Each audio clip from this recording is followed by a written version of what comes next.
hear me? Can you hear me?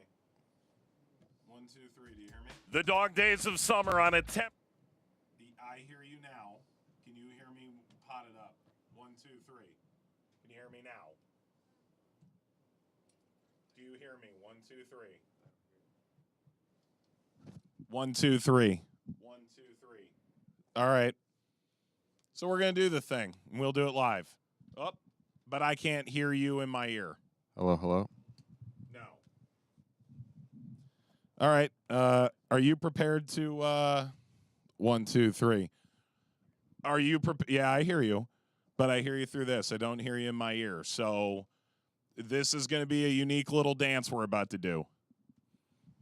Just, hang long enough on that. I'm going to make the transition to Hartford and upcoming strength of schedule. Ricky, do you want to comment on that? You just take that. I'll take that. Mishi is all him. I'll get him there. Phoenix last match. Okay. First win for Diego. And then into Darek. Okay.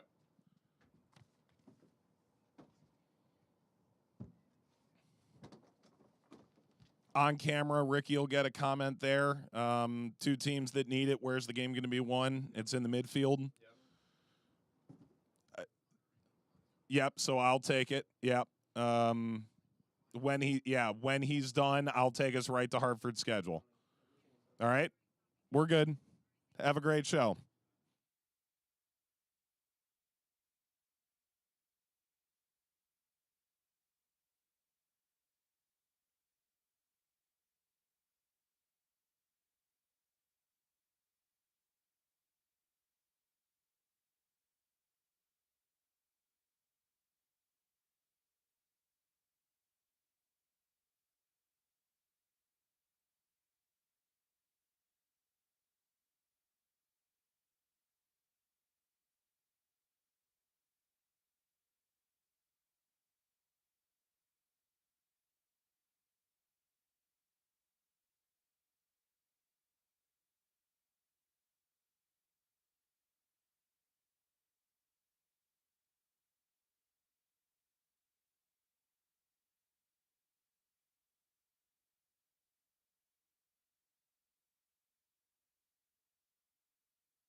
I'm going to keep this on until we hit the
The dog days of summer on a temperate night in the nutmeg state of Connecticut.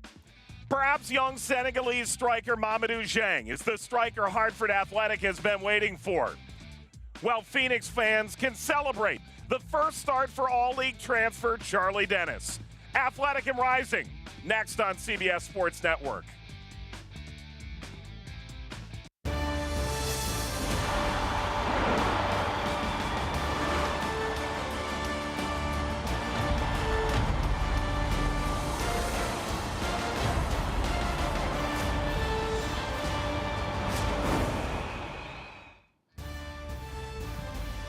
We welcome you to the USL Championship on CBS Sports from Trinity Health Stadium in downtown Hartford, Connecticut. It's Hartford Athletic taking on Phoenix Rising. Middle of the dog days of summer indeed, and both these teams are not where they want to be in their respective conferences. For Phoenix, the reigning champion sits in ninth, but they're just 2 points off playoff position and only 5 points away from third place Oakland. Meanwhile, in the Eastern Conference, Hartford hangs near the bottom, but still within striking distance of the playoff line and expansion side, their local rival, Rhode Island FC. And good evening, everyone, and welcome. Joined by Ricky Lopez-Espin, Mike Watts on hand, and we have a sneaky, decent game for you here tonight. And Ricky, we're starting to get toward gotta-have-it territory. Where's this game going to be won? I think it's the midfield, right? Because you look at this Phoenix Rising side, they want to be possession-based. They want to play this game on their tempos. But on the other side, Mike, Hartford Athletic, they're dynamic. They want to stretch the game. So second balls become that much more important. Who's going to impose their identity in the center part of the field? That's going to be the team who takes all 3 points. And if you're this Hartford team and Brendan Burke, there's an understanding right now. It's hard to play big when your record is small. This Phoenix team beneath the playoff line, but narrowly so. Their next 5 opponents all above the playoff line right now. And Ricky, as it pertains to this Hartford team, they've got this incredible talent up front in Mishi Galina, who could help them turn their season around. And once he gets going, he is unplayable from the words for Brendan Burke. He's going to play on the left-hand side. He can beat players 1v1. Combined, he has the legs to stretch the game, and the final action for Michi Galina is everything. He makes his money in the final third. So if I am Brendan Burke and if I am Hartford Athletic, the question is, how quickly can he get up to tempo, and what does his service look like into Michi Galina? Because he's shown he can be a star in this league. The 2022 Championship Young Player of the Year. Meanwhile, for Phoenix, trying to get back-to-back wins for the first time all season. They won the championship as the number 6 seed last year against El Paso last week. They took care of the team bottom of the Western Conference 2-0. JP Skier's first goal in the championship. Pop Marboy, his first professional goal. Diego Gomez, the interim head coach, his first win. So you've got this fiery Spanish manager that's trying to implement a lot of the stereotypical Spanish style into this Phoenix team. But they're down to number 9, so Dark Formella is going to have to fill the role again. And we've seen him play numerous positions, whether it's wide, whether it's central. His clever movement in around that 18-yard box is special. He's a clinical finisher. You want him to stay high. You want him to occupy the center backs. So if I'm Phoenix Rising, get him a couple touches, get him confident, because he's shown he can be a really good finisher for Phoenix Rising and needs to be active here tonight. Critical tonight, the absence of Remy Cabral continues for the Rising. Dylan's ready, you betcha. We're ready to go on CBS Sports Network on this Friday night. It's Hartford, and it's Phoenix, and it's coming up next.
It's Phoenix and Hartford coming up on CBS Sports Network. It is the third all-time meeting between these teams. Phoenix won 2-1 in Connecticut back in May of 2022.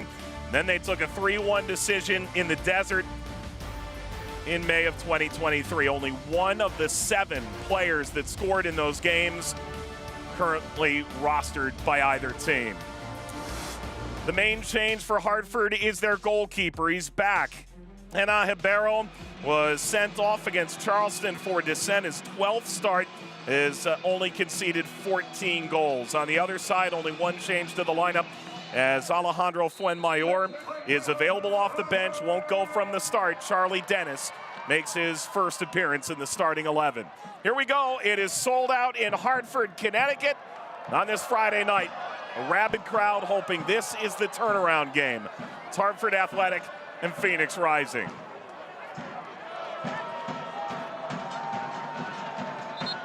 Phoenix looking for back-to-back wins for the first time all season. And if they do so, they'll move into a tie for 5th place on points, and only 2 points off of 3rd, and a potential home playoff game. Hartford, on the other hand, has a much further road to travel to get back into playoff contention. They sit 8 points beneath the line.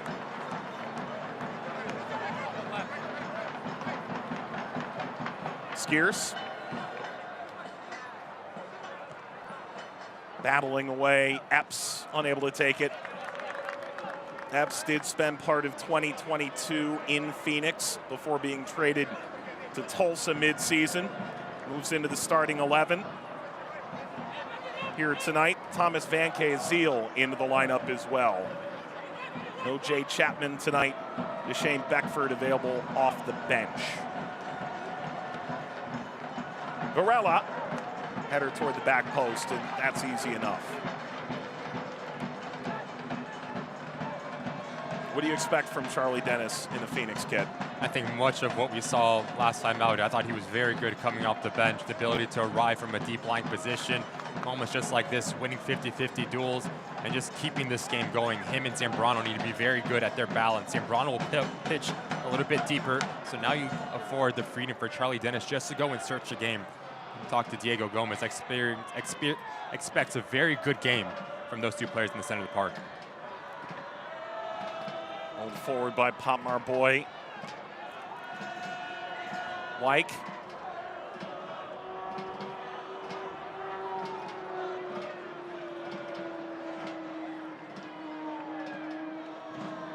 Back heel keeps play alive through Zambrano.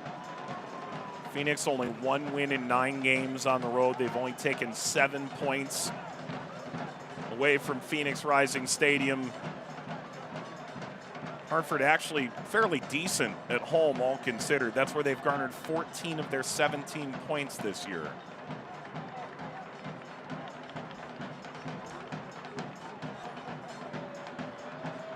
Pressure incoming from Zhang. Rolled forward by Asiadu. That's a lot more red than green. Those are moments that if you're Brendan Burke, you need to continue to push the tempo.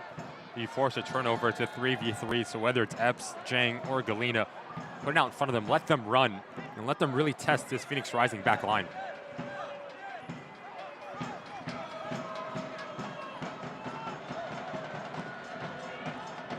Apanonu. Here's Jordan Scarlett. Second team All-League Scarlett in Tampa Bay a couple years ago. Went to Louisville last year, but an injury ended its season really before it even began, Scarlett's debut campaign. Here's Galena, the lightning fast winger. High arcing ball across. Asidu went up for it. Ball bashed back toward. And now cleared. Only as far as Makangila. Forward from Samadia. Launched in front again. Snagged by Rios Novo. As the unenviable position of staring into the sun as it sets tonight. And we talked about it in the open. We expect this Hartford Athletics side to play a little bit more direct, to gain some real estate higher up the field, whether it is from wide or central locations. Testing Rios Novo. Good start to the first half for Hartford Athletic. 5th minute. Hartford and Phoenix matching up for the 3rd time in their history. Hartford club that's existed back to what was up and down, to say the least, 2019 campaign. Meanwhile, Phoenix 3 finals in the last 7 years, the reigning title holder in the USL Championship. Budati angles it through nearly to Jang. Pulled in by Dennis. Wyke lets it run with Asiadu in pursuit. Ormella held it up. Suddenly, this is rather enticing. The former Hartford player, Gabi Torres. 12th start of the year for Torres, the Brazilian native who featured from 2020 to 2021 for Hartford Athletic. You just see transitional already on one end with Budati coming centrally for Hartford Athletic, not having the ability to find the intended target because Epps makes a really good run down this near side. Now Diego Gomez wants to play. He wants to be expansive. He wants his wing backs to push high and wide to always have an outlet.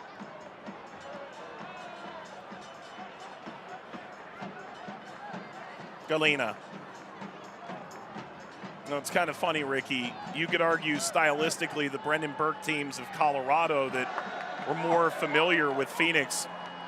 At the time, they were both really run and gun teams. Here's Epps. Turns down the overlap, plays centrally. That's blocked.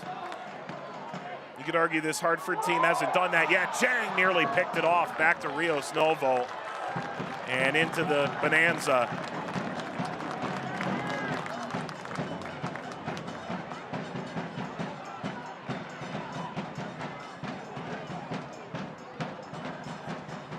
Final MVP, Rios Novo, cleaning up. You could argue this Phoenix team is taking on a bit of a new identity, and we haven't fully seen it only a couple games into Diego Gomez's tenure, but it's very possible we're seeing a new leaf being turned by this rising side. The one thing that we saw from the Locomotive game, they were a lot more aggressive. Yes. Right? You had all 11 players higher up the field trying to squeeze and force turnovers, and we asked him about that on our phone call, and he said, look, it won't be the same type of aggression, but there is going to be triggers when you will see us press. So I do think when the ball goes wide, how do you squeeze this Hartford Athletic side and try to force turnovers so then you can go out the other way with your wingbacks? I do think the outside part of this field is going to be a part that Phoenix Rising can really test Hartford Athletic. Renzo Zambrano.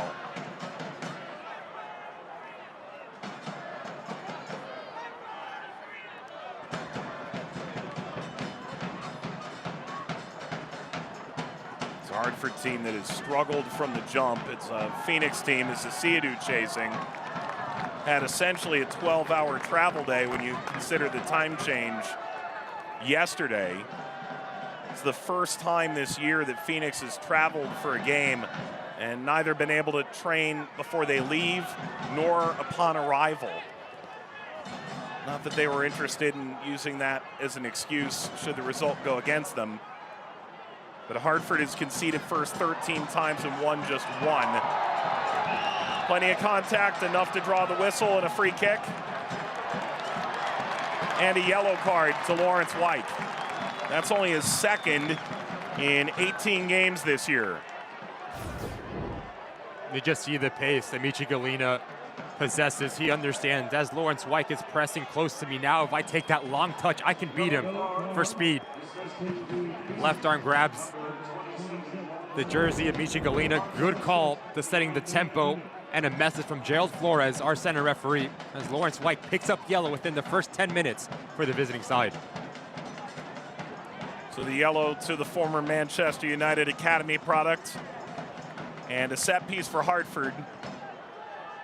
They felt like there were some areas they could get at Phoenix on set pieces tonight.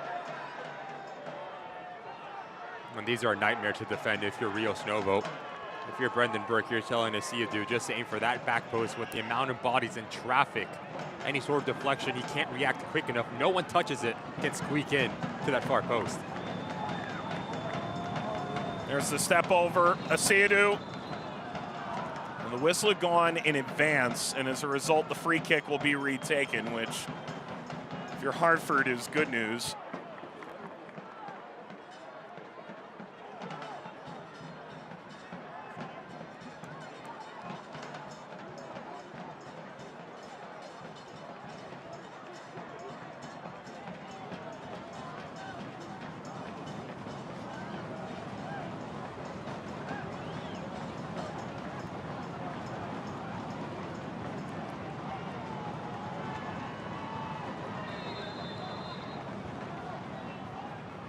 Seems familiar.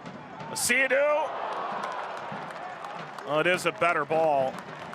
Zhang slaps the ad board and could do no more. It is a corner. Flawless positioning here from Boyd.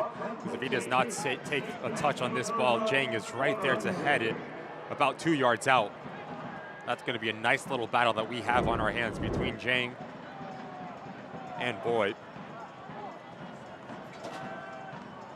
Samadia hangs the service, hits off the crossbar.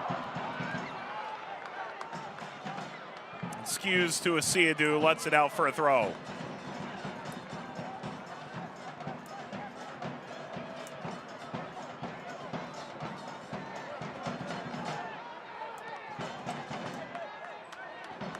Epps.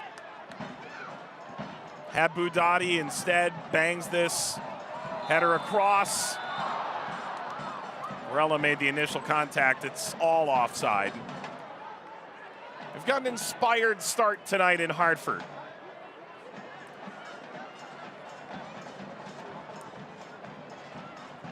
And it's a third time for Brendan Burke that we've seen Budati come centrally. And what that does, Mike, that gives Marcus Steps the ability to push wide and go at Quajo 1v1.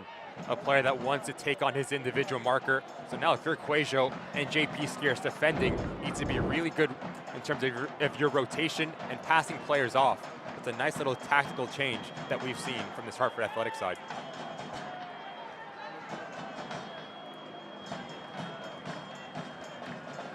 Wyke. Trinity Health Stadium in Hartford, Connecticut. Whistle's gone here.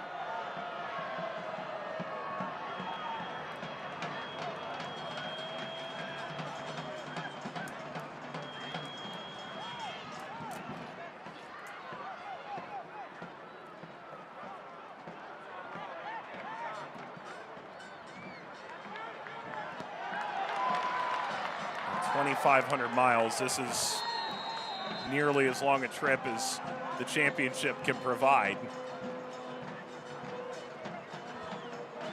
For what it's worth, I did tell Diego Gomez where to get his post-game meal. There is clam pizza to be had up here. I don't think he was a fan of it. He did say, however, he is or is not a pineapple on pizza fellow. I thought it was not. I think no. Yeah. Are you? No. Okay, good. Oh, don't fruit the pie.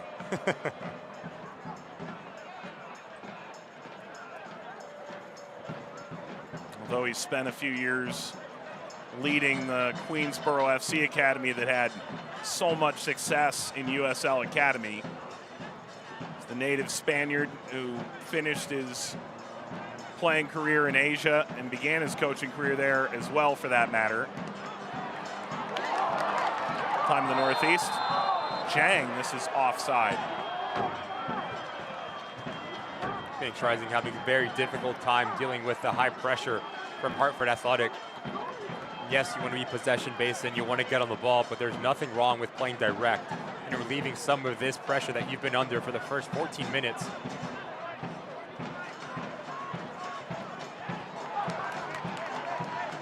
Asiadu wins it back.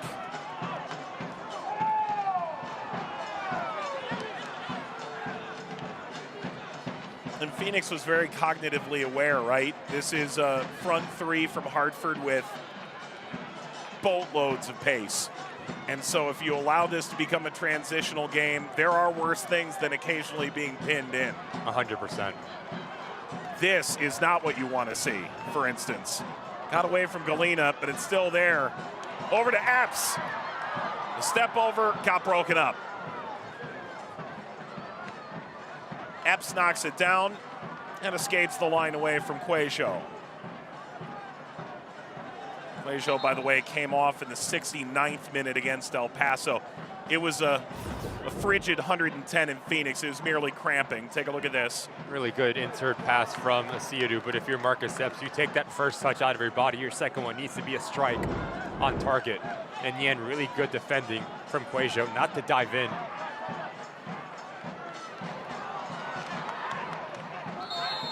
Budati thought he had gotten away with it.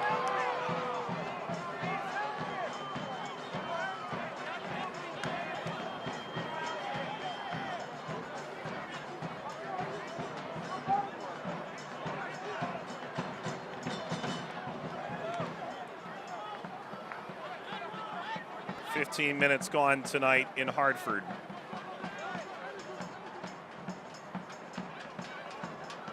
Another great crowd here in Connecticut.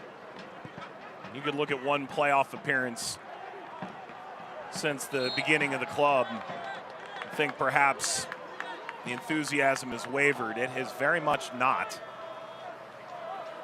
Talked to Brendan Burke, and he sort of describes there's a runway here for us to get this right because these fans so desperately want to see success. They've had it in snippets, right? Roddy Jaidi winning his group in the COVID-shortened 2020 season as the head coach, but a lot of turnover over the years. Now it's Brendan Burke's turn to try and turn around this club. Got away from Budati, scooped up by Dennis. Attacking, whips it across. It's a hair off the mark, and Zambrano circles back. Up from Wyke.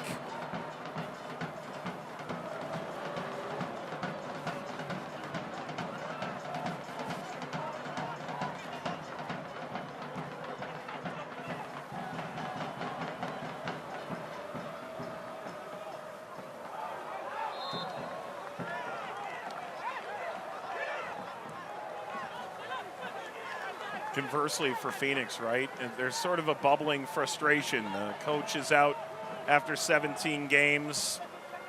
Juan Guerra left in January. Well, it was great for him to make the move to Houston.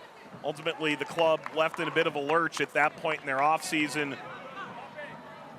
They end up making the turn to Diego Gomez. We asked him about that frustration, which was fully on display the last Phoenix home game. And he talked about this is a big club with high expectations, and you relish in that. He remembers being on the bench, 18 years old, ball knocked out of play at Barcelona.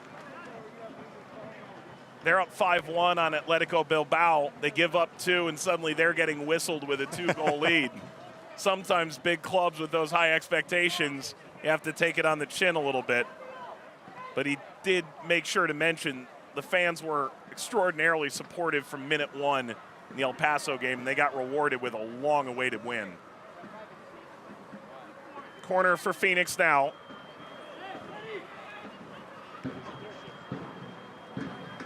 Hung to the back post. Header back across. Palmar Boy curled in front. Never able to latch on. Cuejo holds. Ricky, you've been there, right? Expectation, it's the tip of the sword. You take over a club like this, everyone expects you to win. And that can be a heavy burden at times. 100%. And what I took from our chat with Diego Gomez, that he's enjoying the moment. He wants the pressure, right? He wants the players to feel the pressure, but also understand that pressure is a privilege, so to say. And so far, what we've seen against El Paso Locomotive, it hasn't been the best start here at Hartford Athletic, but a side that seems motivated to have a little bit of an extra bounce in their step, something that we didn't really see earlier in 2024. Apanonu.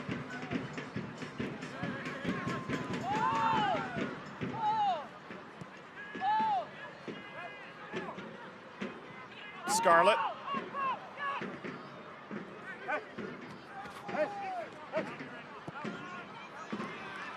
Big ball pinged over the top by Apanonu. Hangs up for Galena. Lines up Wyke. Galena angling. Turned away by Dennis. Rolls back to Macangila. I do think that yellow card for Lawrence Wyke is really important. for both sides. Because now if you're Brendan Burke, you're continuing to tell your side to feed Michi Galina, to go at him and try to pick up a silly second yellow. But for the defender, he needs to be really smart in his positioning, his spacing. You do not want to get too tight to Michi Galina because he can turn you.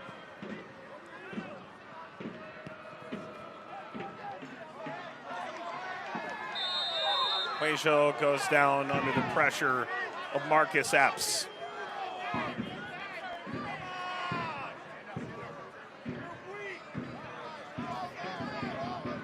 Brendan Burke, closest on the bench, 41-year-old first-year head coach. 2 years in Colorado Springs, 5 seasons at the helm of Bethlehem Steel. Before that, last year an assistant to Benny Olsen at Houston Dynamo. He's gained a reputation, right, for being a builder. And when he gets it going, it's a pretty enthralling product.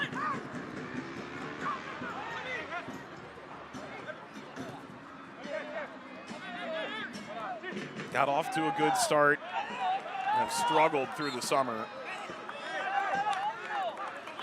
See the frustration for Phoenix Rising, just a bit too predictable. Whether it is Varela, Zambrano, have not gotten any sort of rhythm, but give credit to Hartford Athletic defending. Benkazil, Makangila have been really good at their spacing and balance. As one pushes a little bit higher, the other one slides underneath and clogs passing lanes. As a result of that, we haven't seen Derek Vermella get on the ball whatsoever for Phoenix Rising. Is that Dark being unfamiliar in that number 9 role, or is it Phoenix not finding him? I think it's both, a little bit of both. But now if you're Diego Gomez, you're telling him you want him to stay high, continue to put pressure on Scarlett and Apononu. So then you'll afford Varela and Gabby Torres underneath to operate in those hot pockets. As opposed to the lean pockets. Varela. Overlap arrives, ball swung across, Asakar was available, but ultimately Scarlett puts it over the line, and Formella to the 4. He's the one who held up play to maintain possession in the first place, and he was in the middle of the area at the end. Exactly, that's another point why you want him to stay high. So actions like this, so he can get on the end of it and make his living in around that 18-yard box. Asakar makes a really clever run for the pullback, but flawless timing from Jordan Scarlett.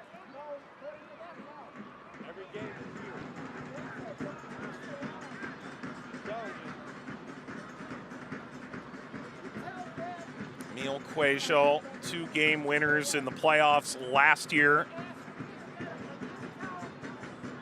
Born in Buenos Aires, moved to Utah, 5 years young.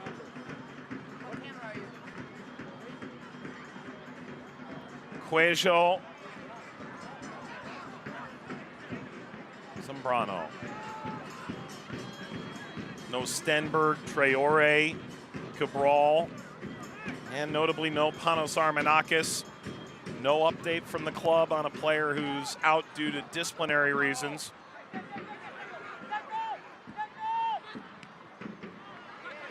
Skitters across the halfway line to Wyke.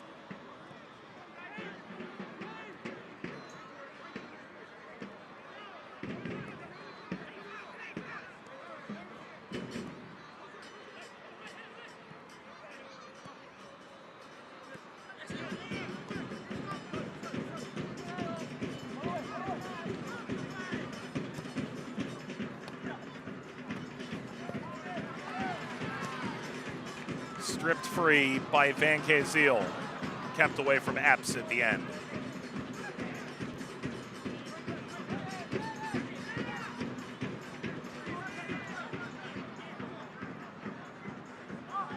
Varela, a lot of hand fighting. Sends to Torres. Zambrano. Leans over, ball tapped away by Galina. Covered by Dennis. Asokar.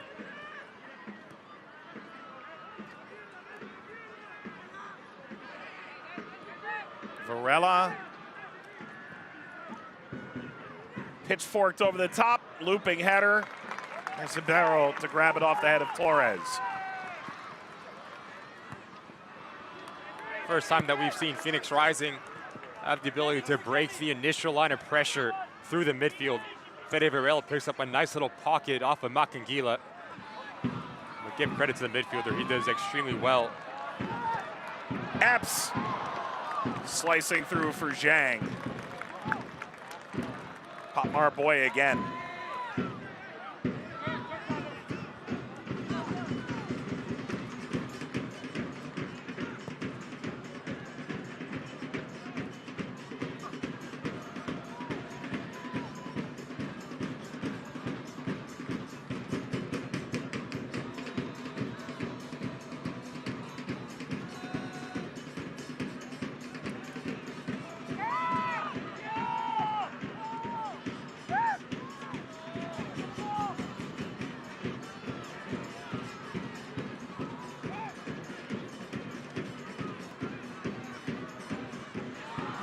Continuing this run, Galina. Galina off the near post. Off the mark for Rios Novo. Just so comfortable in tight spaces and requires so much attention. As he brings in Charlie Dennis, he understands the spaces centrally. Little drop of the shoulder. Doesn't need a second invitation to pull the trigger. Unable to get it on target, but Michi Galina has shown he's here to play within the first 30 minutes of this match.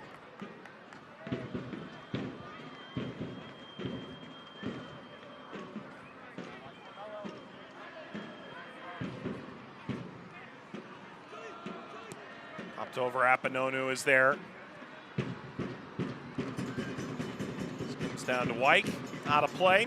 The USL Summer of Soccer continues on CBS. Surging Detroit City by their first-year manager, Danny Dicchio, hosting newcomer Rhode Island FC, the reigning USL Championship Player of the Year, Albert Dequa. It's August 3rd, 4 p.m. Eastern on CBS. I'm not sure a national audience is fully prepared to see Eworth at its apex, but they will see it on August 3rd. What an atmosphere that is. Detroit City at home, they are fantastic as well. Rios Novo unafraid, and the way Rhode Island's playing right now, fantastic anywhere they're playing. 18 goals in 7 games. Bouncing ball into the final third.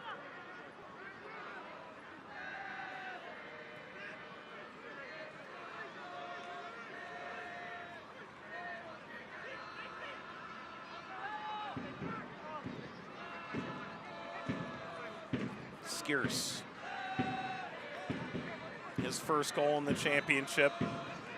4 years in Omaha, back 16 in League One.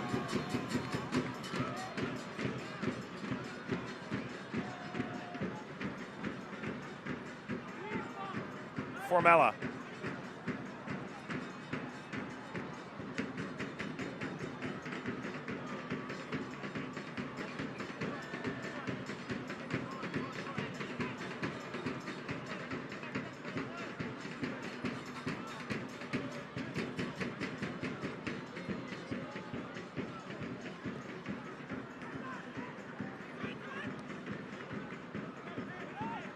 Zambrano. Dennis.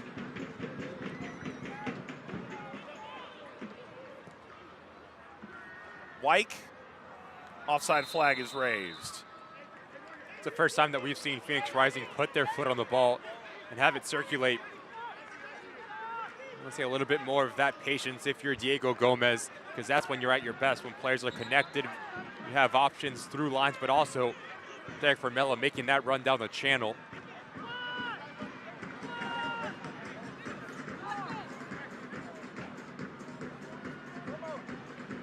Zabero spent time at Sporting in Lisbon.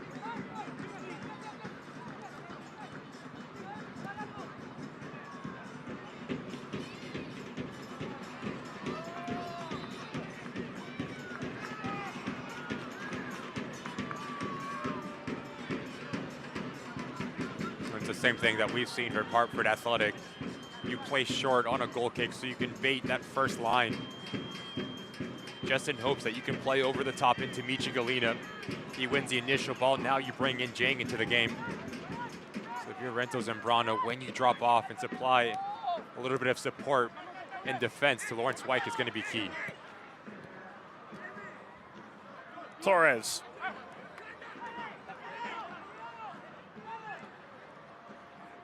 Varela. Strong step over end line, cut back, ball whipped out of the air and wide. Dark Formella with arguably the best Phoenix chance of the first 30 minutes. Initially, I do think Fede Varela took a little bit too long to play into the feet of Formella, but now you're asking yourself to do a little bit of individual brilliance to create a little pocket of space. Really difficult technique from Formella as he's going away from goal to get his hips around it. But a player of the quality to be a little bit more influential for Phoenix Rising. Barrow looks on. It's funny, I was in Portugal a couple weeks ago, right? And so he played at Sporting Lisbon, which is maybe 10 minutes outside the center part of the city. You don't realize Benfica is only one expressway exit away. So I'm talking to a cab driver there, and he's describing how they'd walk from one stadium to the other. It's a march like you've probably never seen in this country because obviously the country's so big. It's incredible. It tells you how close and the energy, the passion behind games like that. That's the kind of experience, world-class experience, Brendan Burke described his goalkeeper arrived with. Ball hung across, dealt with, and the turf monster took out Torres. Arguably the guy most familiar with it. Epps on the run, pumps the brakes.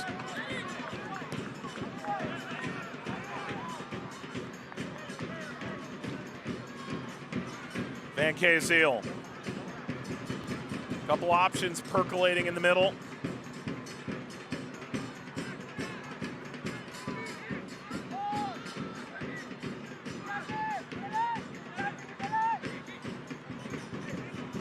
You drive by and you see this beautiful soccer stadium, right?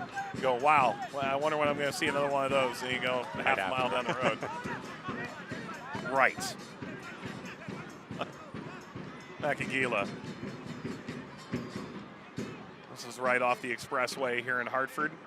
Old Dillon Stadium, it was called back in the day. Now Trinity Health Stadium.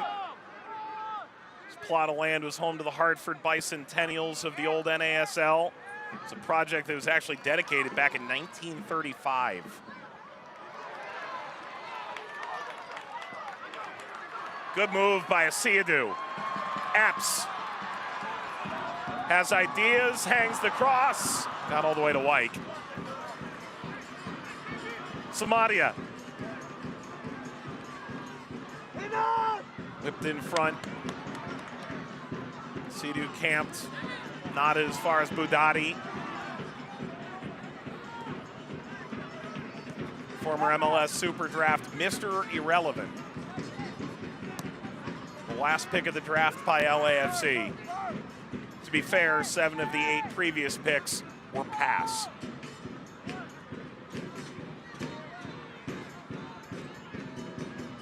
Budati acquired midseason from Indy. Proven a vital ad for Hartford.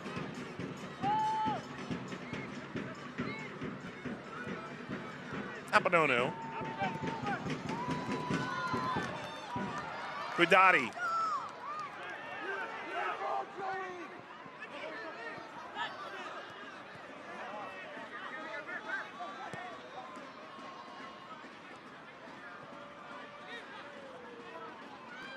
The danger man.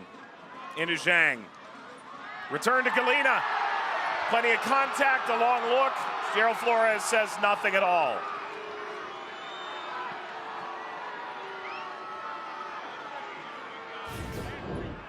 A player that Brendan Burke is extremely high on Zhang, not only because his size, but his soft feet and the ability to bring players into the game. As Michi Galena continues his run, in my opinion, it would have been harsh to point to the spot from 12 yards out. Asakar and Wyke doubling down, but not enough in that.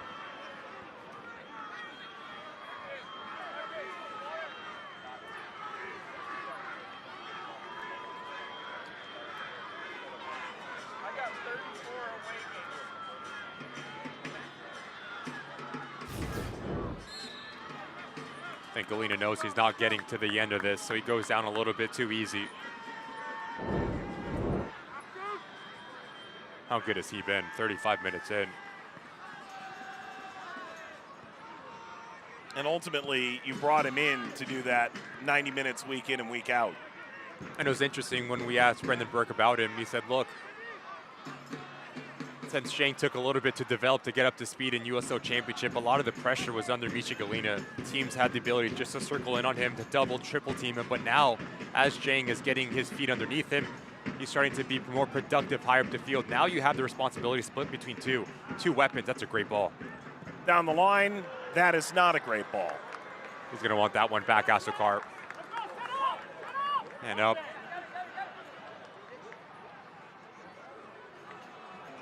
But to your point, right? You bring in Romario Williams, one of the league's all-time goal scorers, and it did not click at all. So you're able to essentially do a swap with Indy, bring in Budati, send out Romario Williams. Will help for your defense. You knew Jang wasn't quite there yet still, so you move Galina out of position. You just try and make your way into the point of mid-season where you can finally get this 20-year-old striker on the field along with Galina, who's down again. Few players find themselves on the ground as often as Galina does. Certainly it felt last week like he never drew the fouls or the whistles that he deserved as a result. Agreed, 100%. Really physical Pittsburgh Riverhounds, the way that they played Michi Galina. It's been much of the same for Phoenix Rising, and rightly so. Not a lot of defenders can deal with his talent, his quality 1v1. Has to be by committee for Phoenix Rising. And to be fair, we've seen whether it is Charlie Dennis, Zambrano come across and help Lawrence Wyke. Especially since Wyke got that very early yellow card. One in which he complained to the official, it was only my first foul. Over to Torres.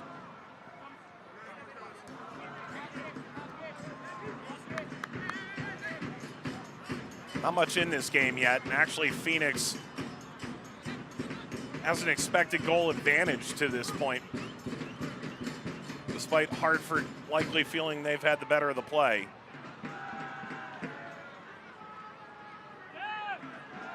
Zakar.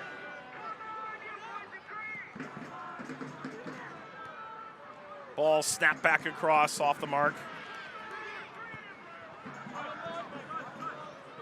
It was funny, right? Rito came in halftime against El Paso, so impacted the game. So you're asking Diego, the coach for Phoenix, how about Rito and Asokar and the role they had as wingbacks? He goes, I don't really call them wingbacks, I call them wingers. You talk about the talent and the quality in that position for Phoenix Rising. Players attack-minded, but it's their responsibility that sets them apart because they understand defending as well as almost as important, if more important than attacking. Varela, that skips up. Chance to take a hit, and Cuejo sees this deflected into Ibero's hands with a market distribution.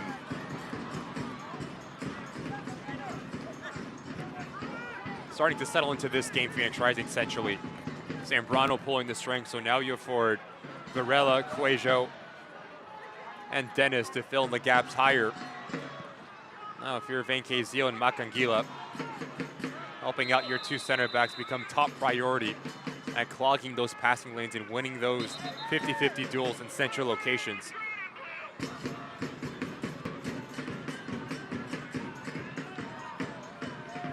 And ultimately, that was the matchup you thought would win the game one way or the other tonight.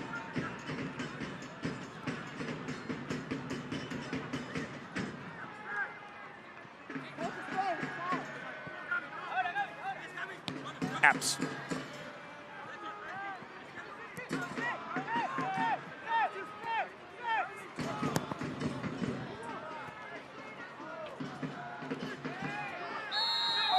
Too much from Chang. Potmar Boy shadowing him around a little bit too. The 1v1 game between two very talented and physical players. Boy has been really good. He's gotten the better of Jang, wins the initial challenge in the secondary, a little push in the back from the striker. Jang came up through Elite Falcons, spent a little time in Germany as well. The 20-year-old from Senegal. Hotmar Boyd, the 20-year-old from Senegal, went a different route. Went to Clemson, won a national championship, and reportedly turned down a Generation Adidas contract with Major League Soccer. Felt Phoenix the better route for him coming out of school early. Saw that brief moment between the two after that contact. Imagine some respect for a shared path in many ways.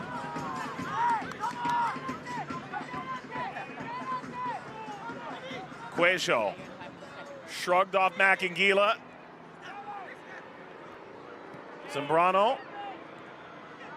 Formella.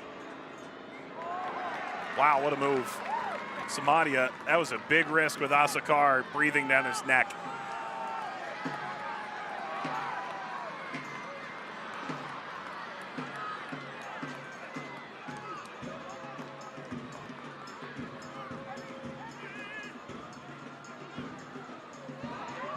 Plenty of pressure.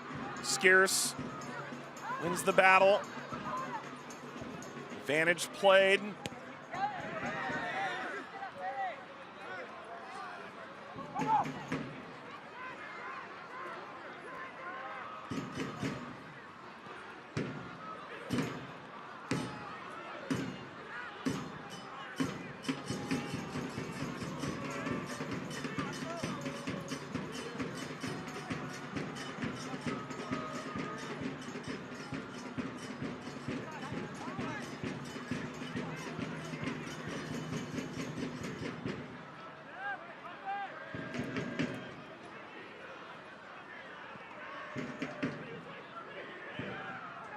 Pull across for Asakar.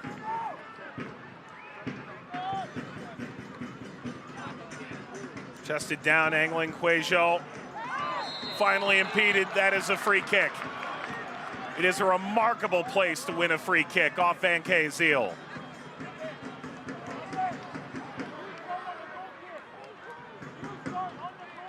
Player that I was so impressed with for Phoenix Rising against El Paso Locomotive. Just has a real good feel of where to be, technically sound, very comfortable in tight spaces. Brings this ball out of the air, eludes Macangila, and now Van Kayziel gets his foot caught. I'll tell you what, there's a lot of ball in that contact. But he goes down, he makes the most of it. And like you said, Mike, a really comfortable distance for this Phoenix Rising side to go up and over the wall underneath the crossbar and put some pressure on Ribeiro.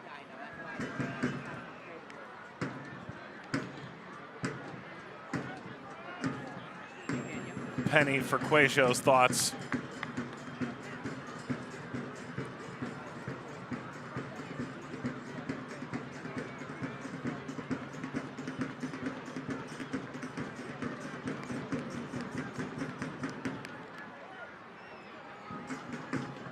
Perfect distance.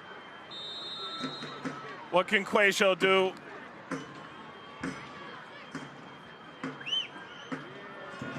Emil Cuejo can't get it back down.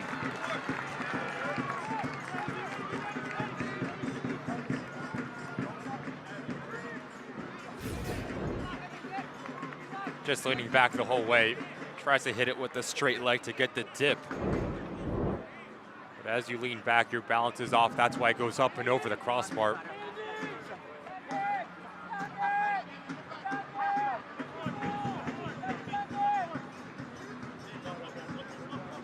Fans, you can tune in to ESPN2, the USL Summer of Soccer Showdown. Last season's top two sides in the East and the West face off in an interconference clash. Perennial powerhouse Sacramento hosting Pittsburgh. It's Saturday, August 3rd at 10 p.m. Eastern on ESPN2. Pittsburgh's figured it out. Scoring goals for fun at the moment. 5 on Oakland, 3 on Hartford in back-to-back games. A side that was struggling to get to the double-digit plateau for the year, nearly did it in 2 games.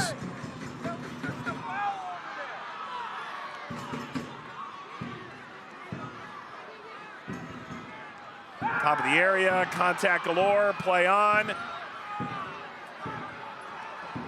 Ball swept ahead.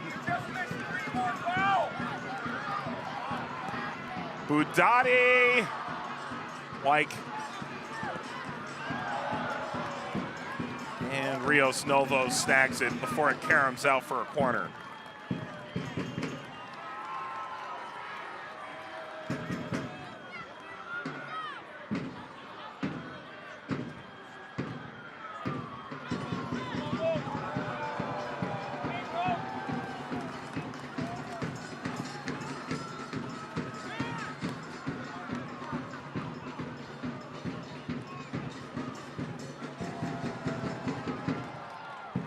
One added minute. The officials have determined there will be 1 minute of added time in the first half. Stoppage time is brought to you by Britnell Vineyards. Swung in front, kept away from Formella.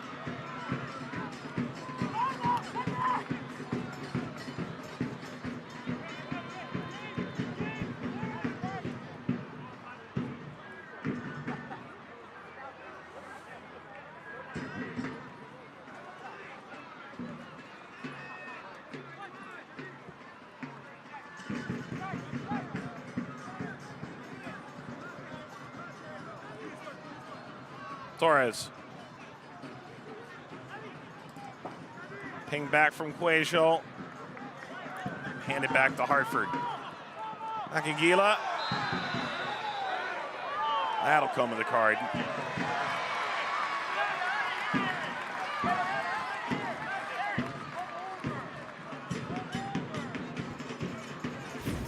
It's a bit sloppy on the ball, Gabby Torres, and now they're forced to recover both arms over the shoulders of Makangila.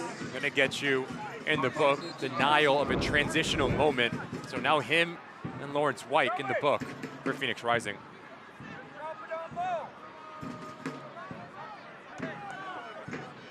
Apadonu. Halftime in Hartford. Hartford team in desperate need of home points. A stalemate with a Phoenix side that could go above the line with a win tonight. I think it's been exactly what we've expected. A battle in midfield. Who's going to impose their identity for Hartford Athletic and Brendan Burke? If you can get this game wide open, you can get Jang more influential. And for Phoenix Rising, it's just been a bit sloppy in the back. Calm this thing down, settle into this game, and try to beat Hartford Athletic through your run of play in central locations. It's off to the locker room on this 78-degree night in Hartford. Dylan welcomes the players into the dressing room. Hartford and Phoenix scoreless at halftime on CBS Sports Network. Highlights and stats from the first half coming up.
Hey, Dylan, you big fuzzy monster.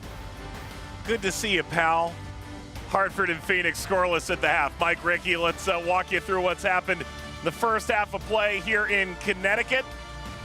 And there's no guarantee we'll see any more of Dylan in this show, but what we've seen has been great. Let's show you the highlights, starting early with a Hartford team that got on top of Phoenix in the first half hour. Michi Galina was the best player in the field for Hartford Athletic on the left-hand side. He's been putting pressure on Lawrence Wyke and this back line for Hartford Athletic, but it's that final action that has been lacking for both sides. Doing very well getting themselves into that final third, but just not clean enough and not enough quality to put pressure on opposing goalkeepers. But what's been really fun to watch, Mike, is the battle between Boy and Jang. Two talented players, two physical players. Who's going to win that battle in the next 45? That's going to be an important question. But as this first half progressed, Phoenix Rising starts to grow into the game centrally, but you always had the threat of Hartford Athletic in transitional moments. Good action here from Derek Formella, even better defending from Jordan Scarlett. Watch how quickly he recovers and closes down the space and the timing to leave his feet to deny Phoenix Rising a ball across the 18-yard box. Skip ahead to the 30th minute of play. It's when we started to see Phoenix really put their thumb on the scale. And it became central locations, whether it's Fede Varela tells you about his quality to elude about 3 Hartford Athletic players. But in the end, it's a really difficult technique for Formella. He's going away from goal to get his hips around it. We have not seen enough of the striker for Phoenix Rising. Only 16 touches for him. You need to get him more influential. On the other side, Mike, Jang, 8 touches. Those two players need to be more involved in the next 45 minutes. Jang's 8, fewest of any player in the game tonight. Phoenix, a marginal possession advantage. No shots on target through 45 minutes tonight in Hartford.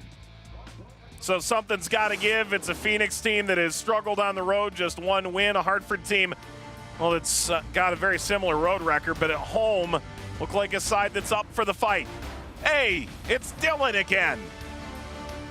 Look ahead to our upcoming CBS schedule after this.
Welcome back to the USL Championship on CBS Sports on this Friday night.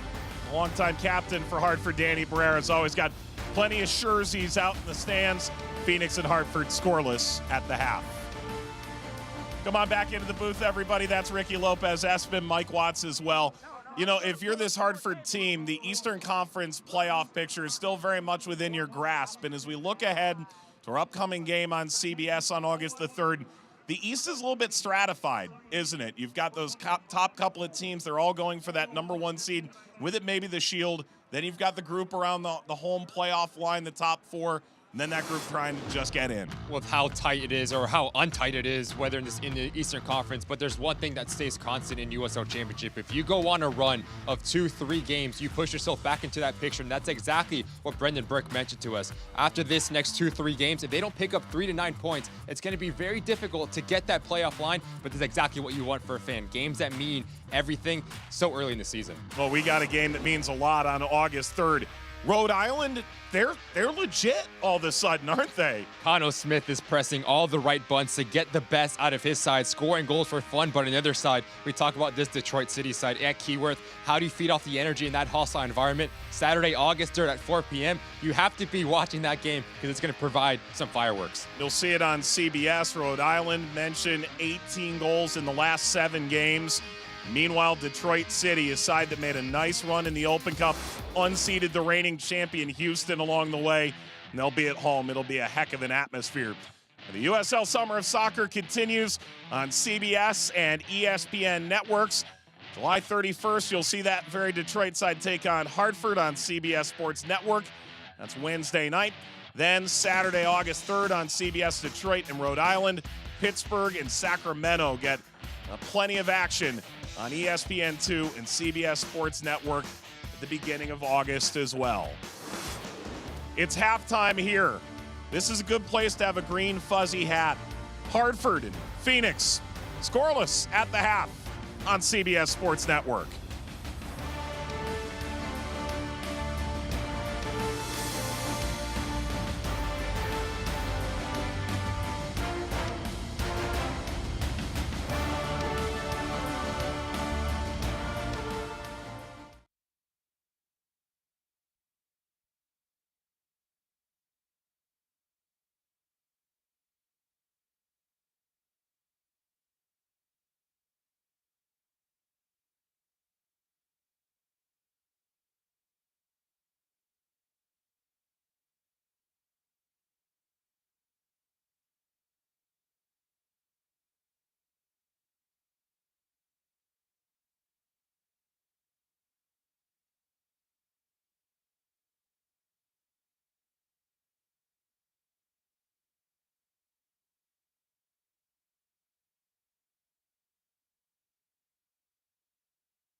This is the USL Championship on CBS Sports on this Friday night. Hartford and Phoenix duking it out in the state of Connecticut. Scoreless as we head to the second half. Rejoined in the booth by Ricky Lopez, Espin, Mike Watts. There's Mamadou Zhang, only 8 touches, the opening 45. Can he have the magic touch? Puts Hartford back in winning contention after 5 winless. He gets the first touch of the second half. Phoenix will look to go on the road, get just their second road win of the year, and in doing so, bag back-to-back wins for the first time all season. Sun is set, and the spotlight is on here in the championship.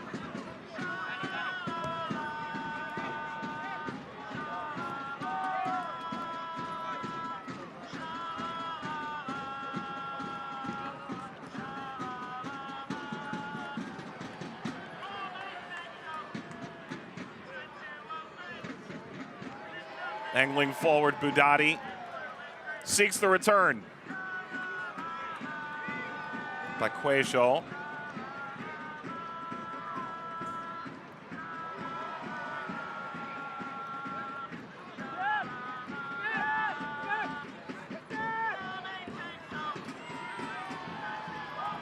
The barrel. It's Jordan Scarlett.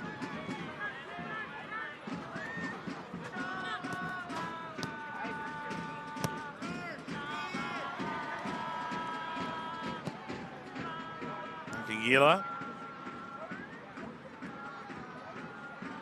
Epps and Cuejo go to work.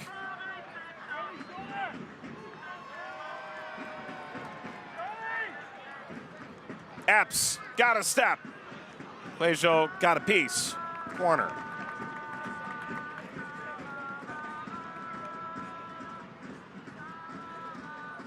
One goal, 2 assists on the season for Marcus Epps. Likes to play with his heels on the touchline to give him enough real estate to operate 1v1. Him and Michi Galina, quite the dynamic duo on either side of the field for Hartford Athletic.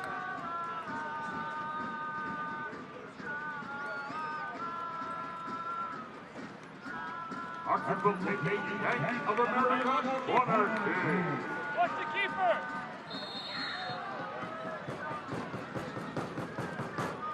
Samadia smashed away. Galina high. Whipped back across for Scarlett, who was offside. There's another game featuring an Eastern Conference side that just kicked off. Tulsa hosting Indy 11 tonight. Indy, the lone entrant from the championship, still in the U.S. Open Cup as well. Dispatched of Atlanta. Get their lick at Sporting Kansas City next month.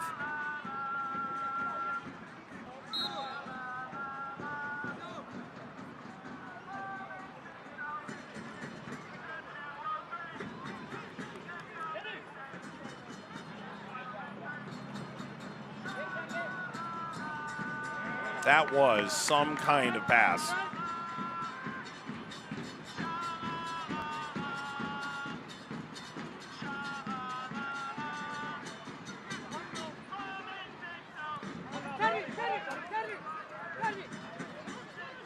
Wyke.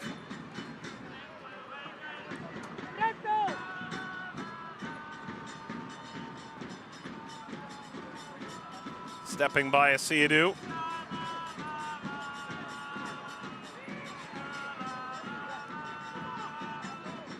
The turn. Zhang played through. Grappling with Potmar Boy. Corner won by Hartford. That's a sheer desire from Zhang. It's just pure effort from your number 9. But something that Brendan Burke mentioned to on our phone call, he wants more numbers higher up the field, making those vertical runs. As Zhang picks up this ball, if you're Michi Galina or Marcus Epps, your run from outside in need to be a little bit more present as this next 45 continues. He's doing that now. Potmar Boy and JP Skeers to push up. Samadia punched away, and that misstruck by Galena. A rare shot turned throw. Took that off the corkinut. It had, I think, a little more English on it than he anticipated. Such a difficult technique. As you run onto it, players want to swing for the fences and try to kill the ball, but you need to let momentum do its thing, and you need to worry about your technique. Head over the ball, hitting right through it. Galena. Bashed away from Asiadu. It's still there for Galena. The option of Samadia, the offside flag. Flurries on the other side of the field. I think initially this ball that comes centrally is for Jang. Asiadu steps into it. He needs a player there. I do think his spacing needs to be a little bit better for Hartford Athletic. You want him to stay connected with Jang to give him that support system to bounce the ball into his feet and really occupy Renzo Zambrano. Wyke living dangerously. Ultimately, he's the one saying, I'm in danger. But it's been the same thing whether it is Lawrence Wyke or JP Skeers on either side.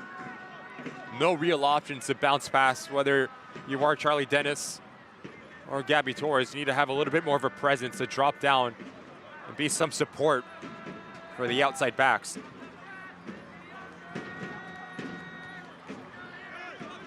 Galena charging into the pocket. Has the overlap wide of Epps. Epps and line out of real estate.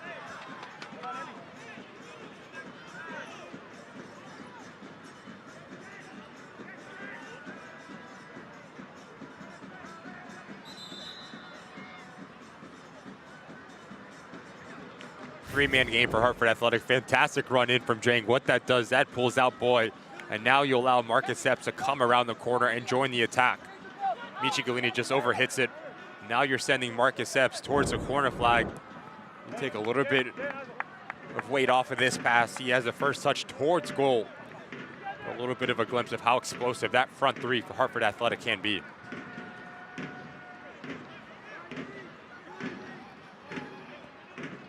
Dennis.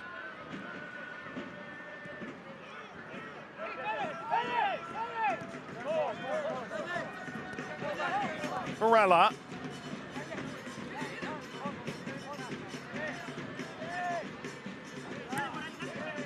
Varela again.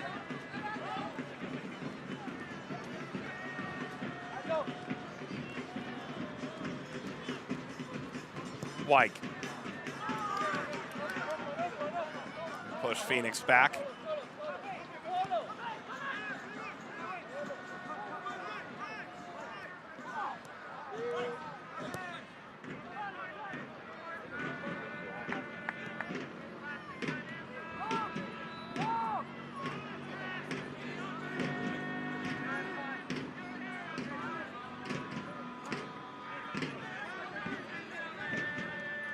Wyke.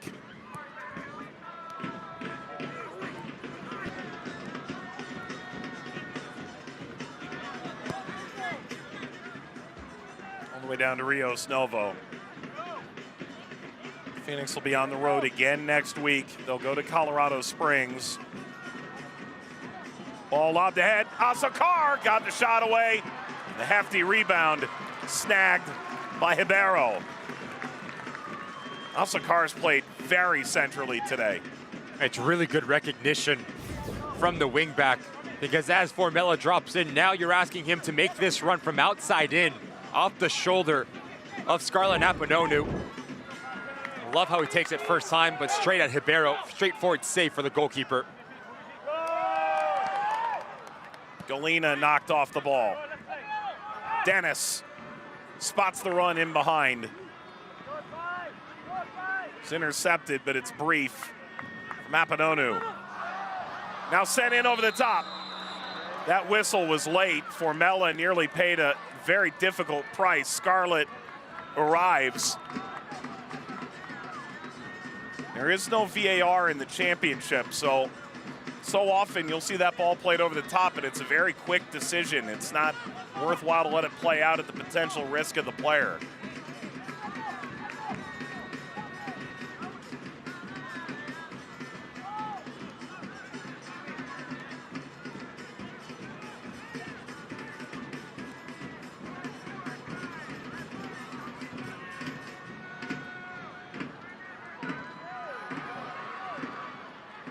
Nearly through for Jang.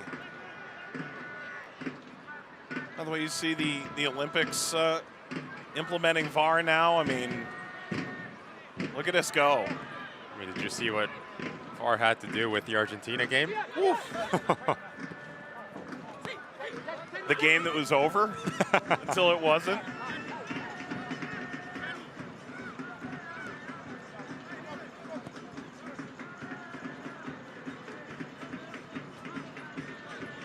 Well, if fans missed any part of it, I'm sure they just flew their drone overhead. Yeah.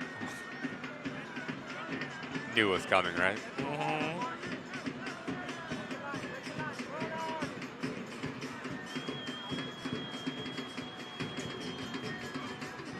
Zambrano.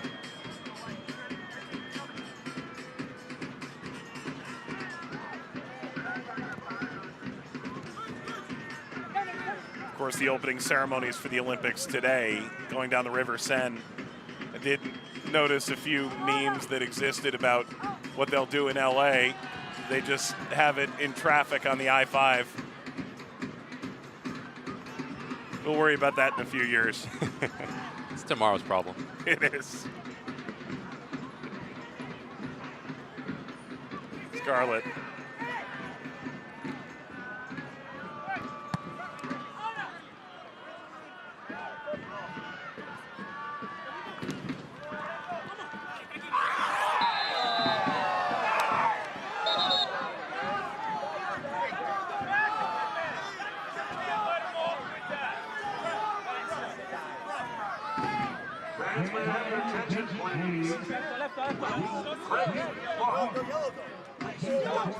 Need to be really careful if you're Lawrence White to go into a challenge. There is a little bit of contact, but I do think Jang tries to make the most of it. But yet on a yellow card, you're walking the line when you come to the backside of a player.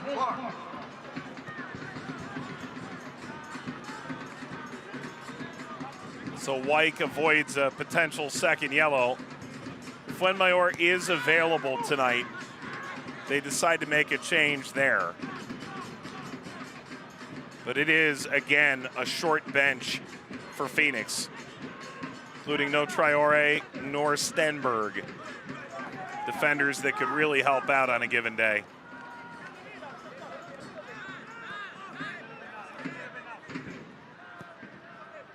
Van Kayziel. Varela.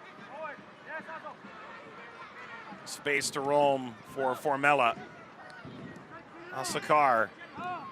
Dennis. Zambrano. Cuejo. Torres.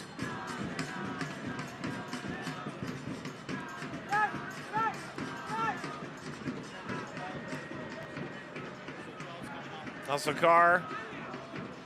Dennis. Zambrano. A hold up edge of the area, play on. And now Hartford in transition at their most dangerous. One that pittered out in more ways than one. The way that Asiadu picks up this ball is all wrong. Your hips need to be open, so now that gives you the ability to receive it from Misha Galin on one side of the field, to play into Marcus Epps on the other side. As you take your first touch negative, you have no angle, and that's why the ball goes up or out of bounds. But just looking at the spacing for Phoenix Rising in that middle three between Varela, Zambrano, and Dennis, occupying very much of the same areas of the field. Whether it is Dennis dropping a little bit deeper next to Zambrano, then Fede Varela needs to play central underneath Formella.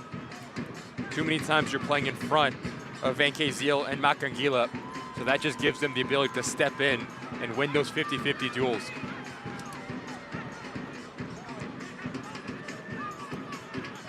Samaria.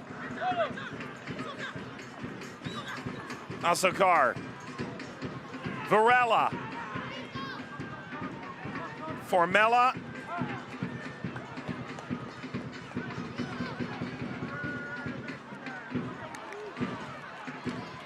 Strong step and up to Galena. Breezes across the halfway line. And yet again, those are moments, Mike, that if you're Marcus Epps, you need to get on your bike and join Michi Galena. That was one of the challenges that Brendan Burke came to challenge his side. More numbers in more dangerous areas, higher up the field.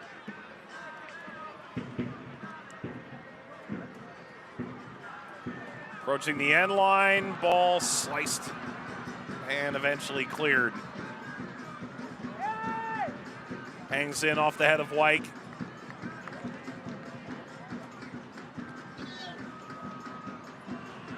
Pounding through the area. No one paying all that much attention.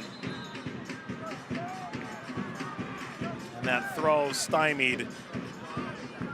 Substitution set to be made here. It'll be a double sub for Hartford. Beckford and Barrera coming in off the bench.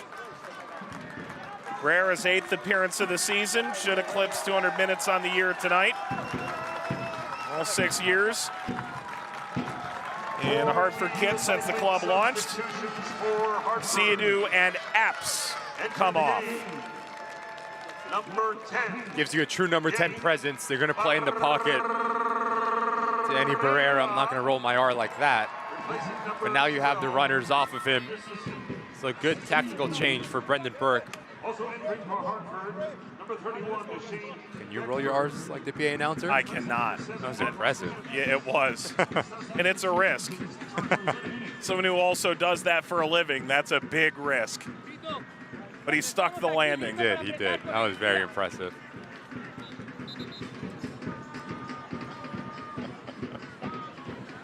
Double change coming here. So it's Edgardo Rito, who spent a brief stint in Hartford last year, acquired from Oakland mid-season, replacing Asokar in a like-for-like change.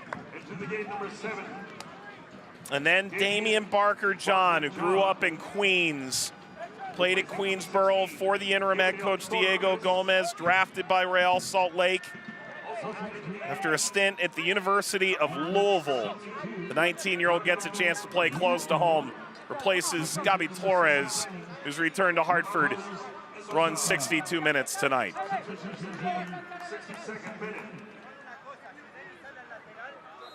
There's a lot of excitement. I've heard it from multiple members of the front office.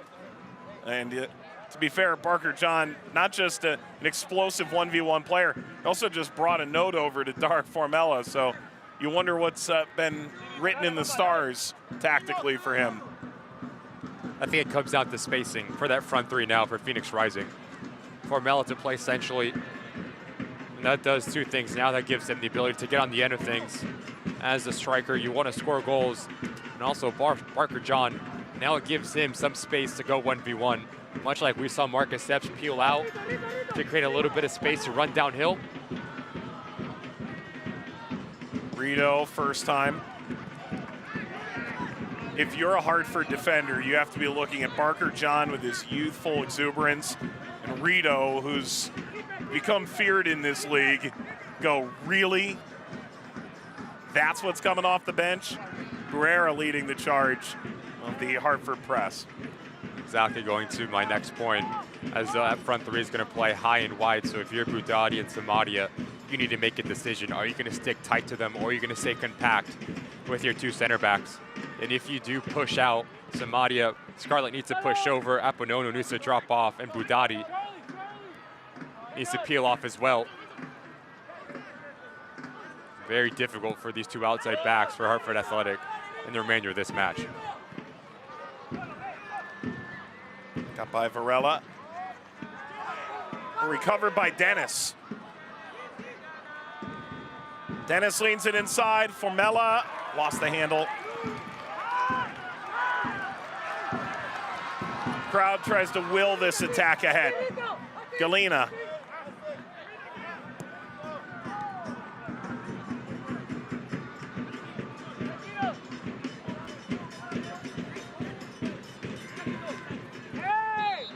one thing Brendan Burke mentioned against these high, wide wingbacks when they do play that way. It's a very quick restart, one allowed to go. There are moments where they're going to condense the field to one side, try and attack the cross, sort of condense that weak side a little bit, but it means you have to be wide awake on that back door. Narrow in your defensive structure. You try to squeeze one side of the field, you cannot afford them to go out on the other, especially with the quality of Barker John and Rito. And if they do, how quickly can you push out and supply a little bit of a presence so you don't give those two players a lot of real estate to operate in?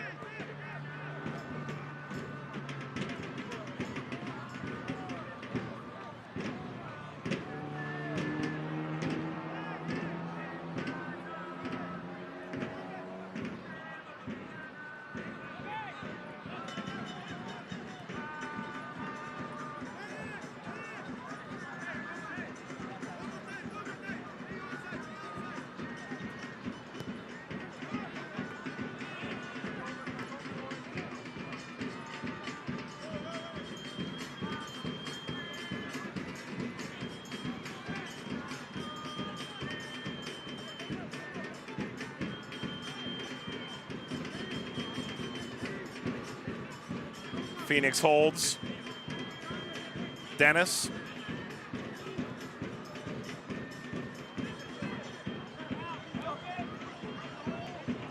Rito. Catch the arm of Rito. Referee says no. Wyke serves. That is a foul against the attacking Phoenix player. It's Dennis with a push.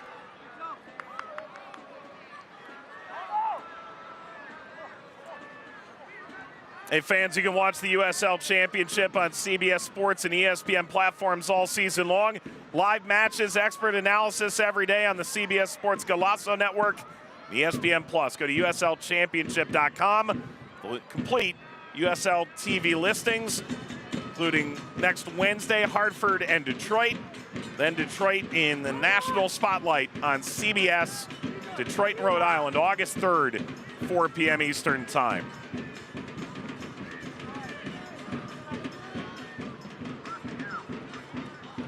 Lofted ahead. There's Hibero. That's the wrong decision for Fede Varela in that instance. Really difficult technique with enough weight to push in right beyond that back line. Hibero does very well just to step up and secure that ball. That's a foul. And that's a card. So Budati brought down.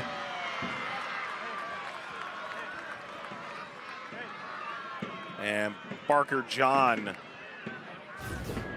just came into this game. Talked about his spacing. Budati. Brendan Burke wants him to play a little bit more narrow to create an overload. And as he does, Barker John, this time in his challenge, none of the ball, all of Budati, and he sees yellow. Budati made to bleed his own blood.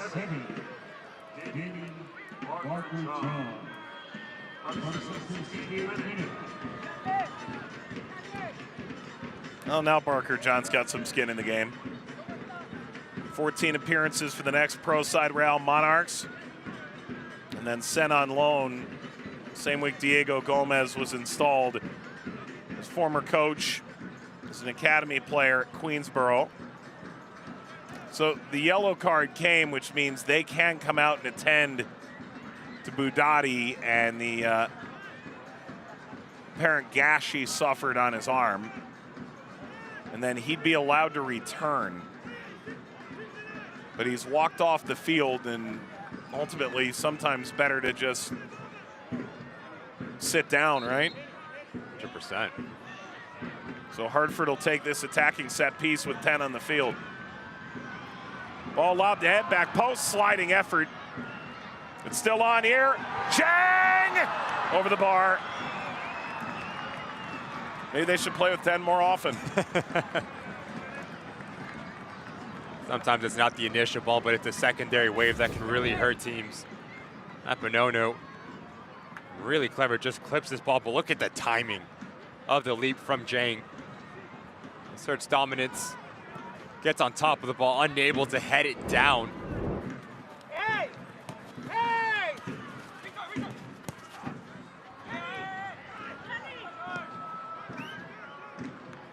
Effusive praise about Zhang. When you talk to the Hartford head coach, Brendan Burke.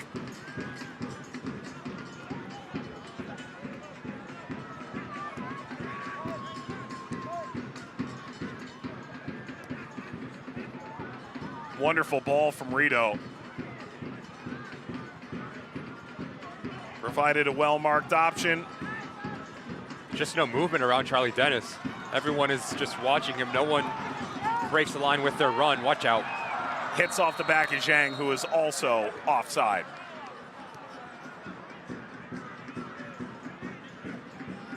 '71st minute in Hartford. It's hard to call any game in the month of July a must-win. For Hartford, it's really close. Their next 5 games, all against teams above the playoff line. This Phoenix side could go above the line with a win tonight. It's only their 2nd week out of playoff position since the end of March.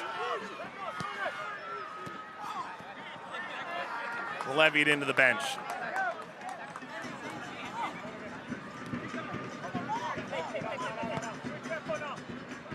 See Fuenmayor setting to enter for Phoenix in a moment. Here's Pop Marboy. First pro goal in the 87th minute, and it was a doozy. Gorgeous goal. They won the ball high, and he sprinted all the way down with a gorgeous touch. Opened things up, put the final nail in El Paso's coffin for the night. Slide denies Rito.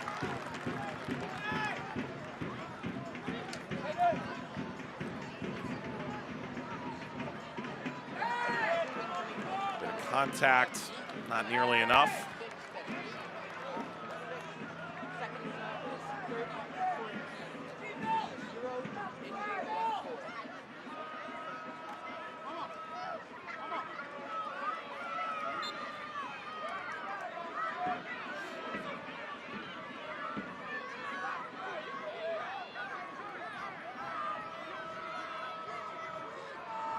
It's a soupy 75 tonight, which some would argue is substantially better than 110 and bone dry in Phoenix. Give me soupy 75 all day. You sure about that? Like dry heat. It's the humidity that really does me in. Yeah. We dealt with a lot of cramping at the end of the Phoenix game against El Paso last week, and those teams are used to it. Hopefully we're spared a bit of that tonight. Really good ball from White. That opens play, and this is a very stretched Hartford team getting back into position.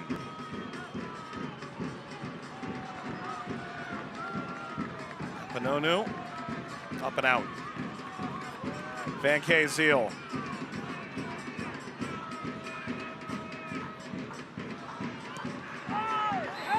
That's a late challenge on a 50-50.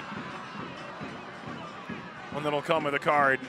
Skierce, and up to the top pocket, Zhang into the book.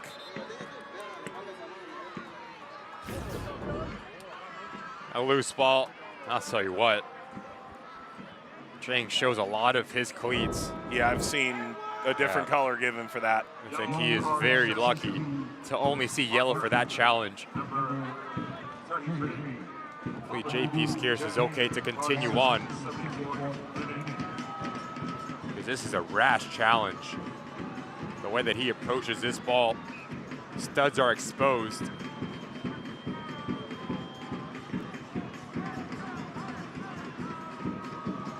Phoenix has a sub coming in a moment. Here's another look. We look at each other, one eyebrow raised. 4G recycling substitutions. Would not have been surprised if we saw a different color in that challenge. Entering the game. You can see the entire bench up to greet Cuejo as he comes off Zambrano as well. Been a lively camaraderie to this Phoenix team of late. You know, you would think beating the team at the bottom of the table, and it probably raised an eyebrow or two in Phoenix, getting that second goal. And yet Diego Gomez telling the team, you should celebrate. They're trying to get those good feelings back that, frankly, have wavered a bit to start the campaign. Good shift from both, but their nights are done. Hernandez and Fuenmayor enter in their stead. And what that'll do, Fuenmayor will pop onto that back line, so Skiers will play centrally with Hernandez, Varela, and Charlie Dennis. So a bit of a tactical look for this Phoenix Rising side and Diego Gomez to see this game out.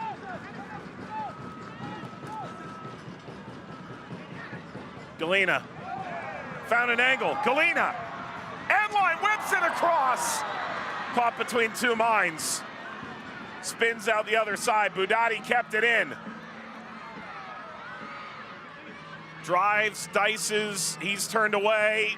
Makangila, Van Kazeel, Samadia, options galore, cross. Speared away, Makangila arrives again to maintain. And here's the push from Hartford in the last 15.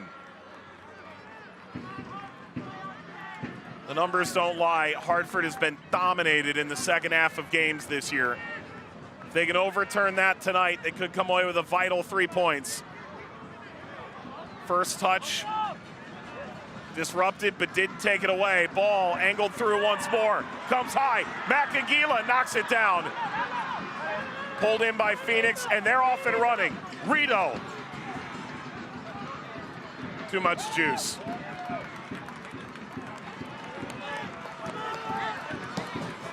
Samadia turned over high up the field. Just too early from Rito to play this ball into the path of Formella. As it's a 2v2 game, your number one priority is to have a defender engage.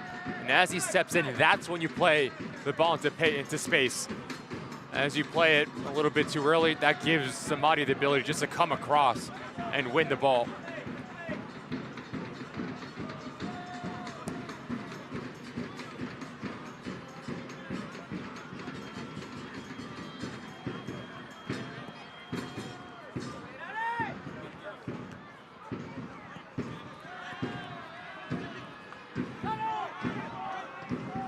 Dennis. Varela. Walker John looked in. Varela again. Service. Ibero.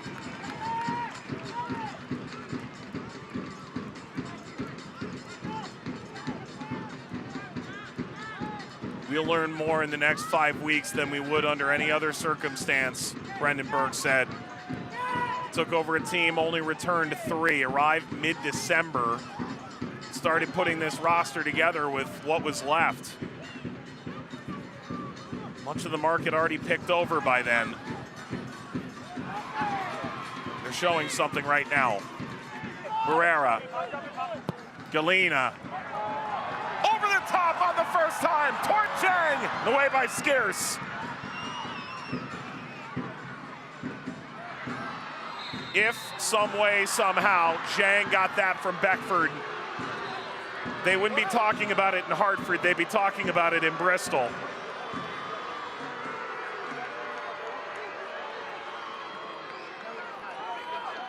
Great little pick out here from Michi Galena, but it's actually the second run from Beckford. That's just so clever.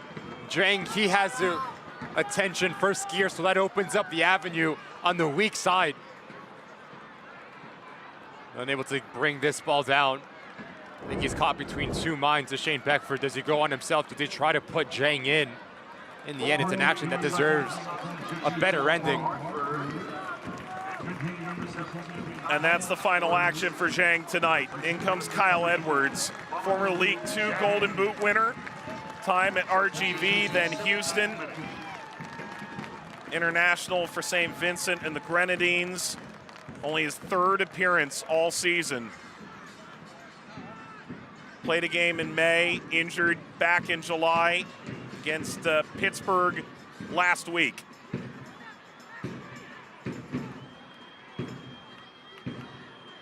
This game is screaming for a hero with 10 minutes to play.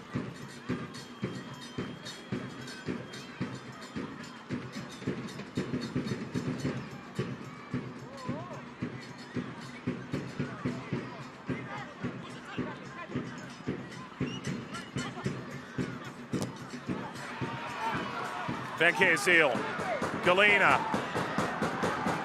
Galena racing ahead. Galena into the waiting palms of Rios Novo.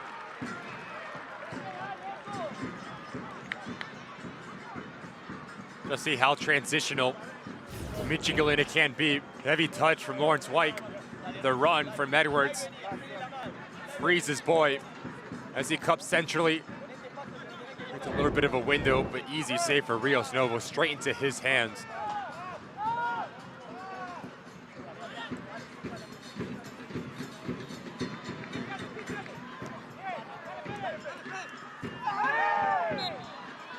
Foul against Barrera.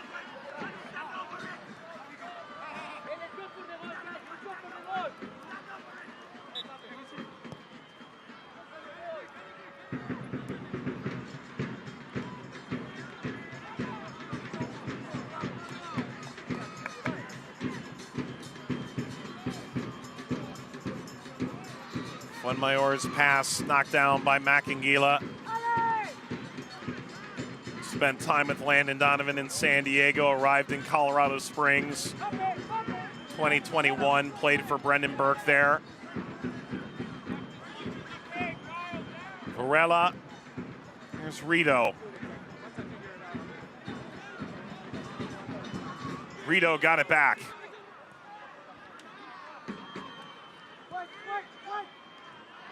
Good step, and Hartford's off to the races. Udati playing into that front three. Beckford ran out of room. Hernandez. Fancy Football 2024 is here. Live your dream, rep your team, and play as your favorite USL Championship club. eFootball is free to play. Download now.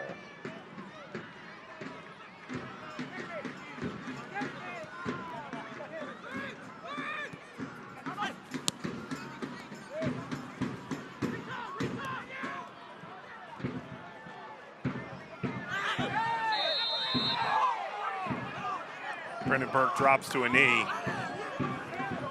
And while he proposes there was no foul, Skierce wins one for Phoenix, and a sub coming in a moment. It's clever from Skierce. He creates a contact. There's not much in that whatsoever, but he has nowhere to go. As he bends in, now he goes down. Gives his side the ability to push higher up the field.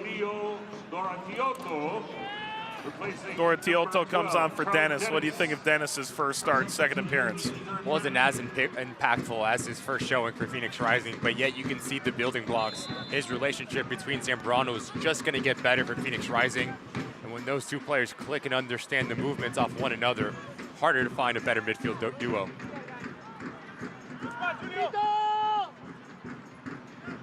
Have a long runway to get it done. Only just past the midway point of the campaign for Phoenix. Their 20th game tonight. Rios Novo up the Potmar boy.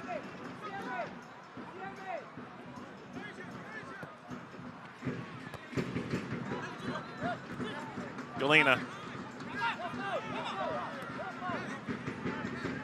Macangila. Room to explore out here. Wyke did enough to get it away.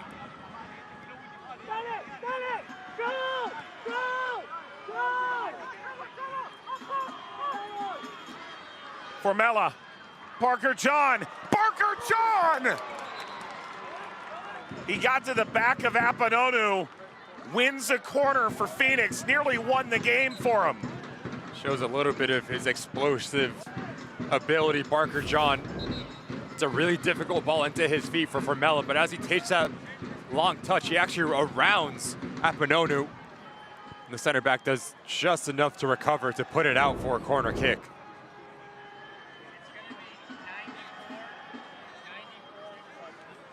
Looks like Hartford's preparing to make a change here. Marlon Hairston is available off the bench for the first time in a while, and he may make entrance here in a moment.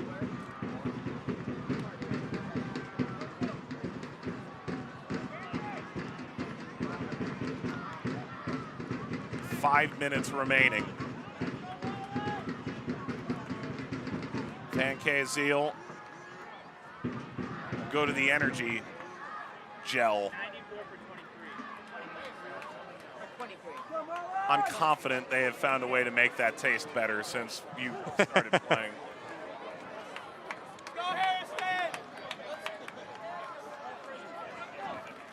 So Hairston 4G recycling substitution for Hartford. entering in. Entering game number 94, Marlon Hairston. Replacing number 23, Thomas Van Kazeel. Substitution heat 6 minutes. Fifth appearance all year for Hairston, and his first off the bench. 9 years in MLS, drafted by Colorado in the first round a decade ago.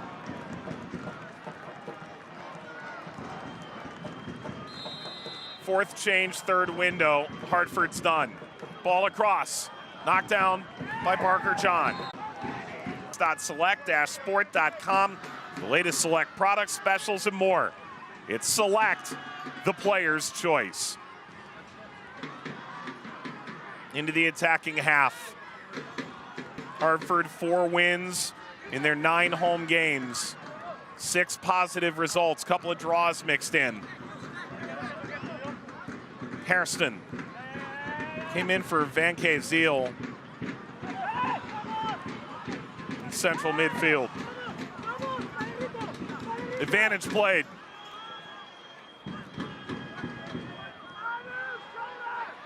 Toward Formella, Hairston intercepted. Just seems to be breaking down for both sides in the final third. Sloppy passes, not finding their intended target. Like you said earlier, Mike, this game is just asking for someone to produce a little bit of magic and unlock this match. Samadia. Side to side, Galena. Rito rebuffs his advance.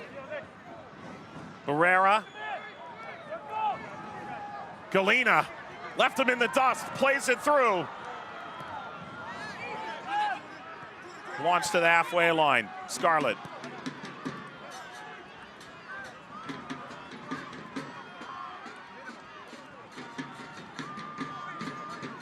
Two sides you can expect to be very busy as the summer transfer window opens.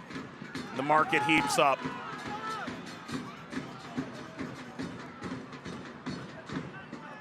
Both had higher expectations than where they stand, and a win tonight would go a long way toward putting some wind in these teams' sails going into August. The final 3 months of the season.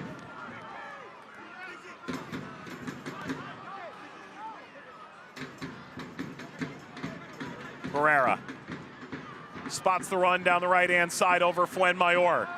But Budati watches this escape the end line.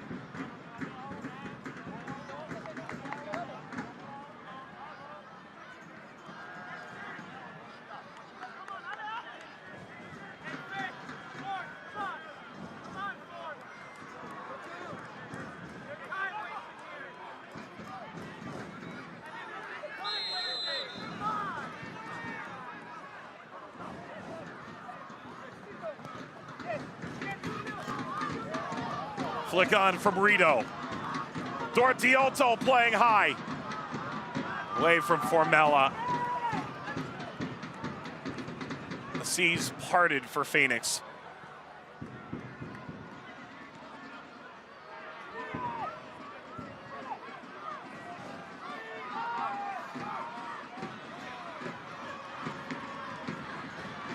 Barrera, Budati. Service, nodded away, stab down, sliding over, contact from Wyke, no whistle. Edwards to ground, and Gerald Flores says there's not enough in it. 3 added minutes to come. The officials have determined there will be 3 minutes of added time for the second half.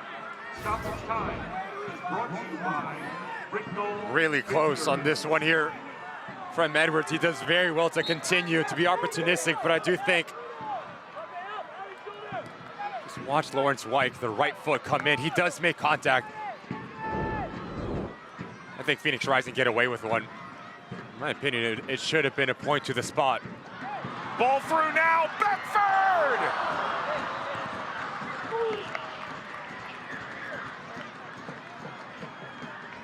"44% of Hartford games this year have included a penalty, but not this one. A minute elapsed in stoppage.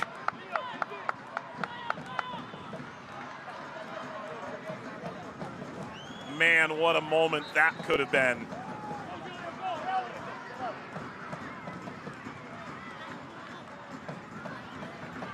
Barrera brings it down. Galena against Wyke. Zigzags into the penalty area. Galena out of room. Got over the line.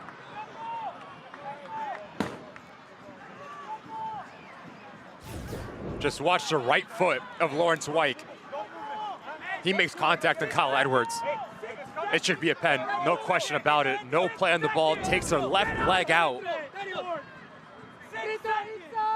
Our center referee, Jared Flores, gets away with one. He misses one in this instance.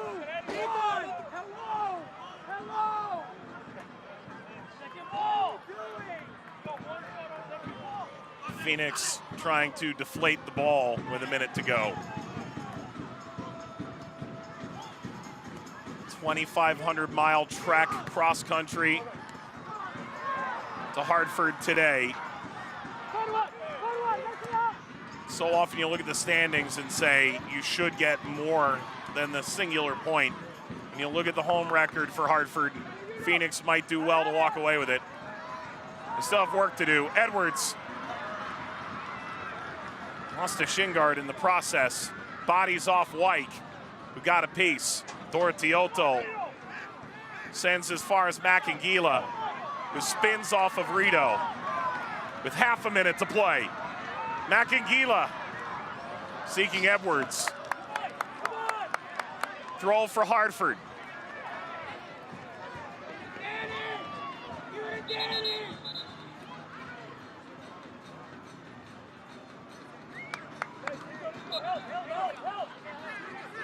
Samadia in. Macangila. Header away. Hairston went through. He didn't come away with it. And that is full time. Phoenix will take a point away. Their last opportunity to attack is stymied. You can see the frustration of Diego Gomez. And Hartford will feel like an opportunity to grab the 3 points in stoppage slipped through their fingers. 0-0 in Hartford. I think you feel for both of these managers. The argument for Diego Gomez was it was a transition moment. You can't blow the whistle, but for Brendan Burke, again, you're going to feel hard done by. It's a pen on Kyle Edwards, but in the end, not enough quality in the final third from both of these sides, so I do think a point is deservingly split. We've got more coming here on CBS Sports Network. Hartford does get a point against the reigning champion, and Phoenix goes away to, well, Fortress Hartford takes a point of their own.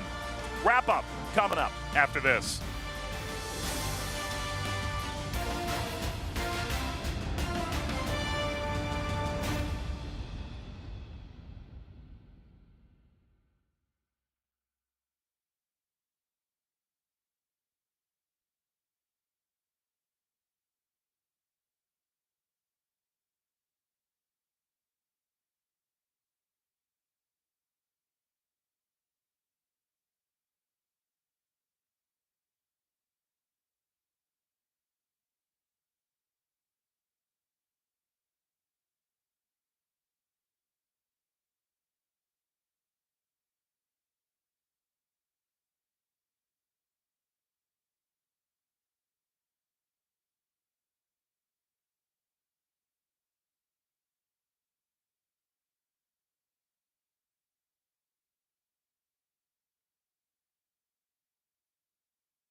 Oh, yeah.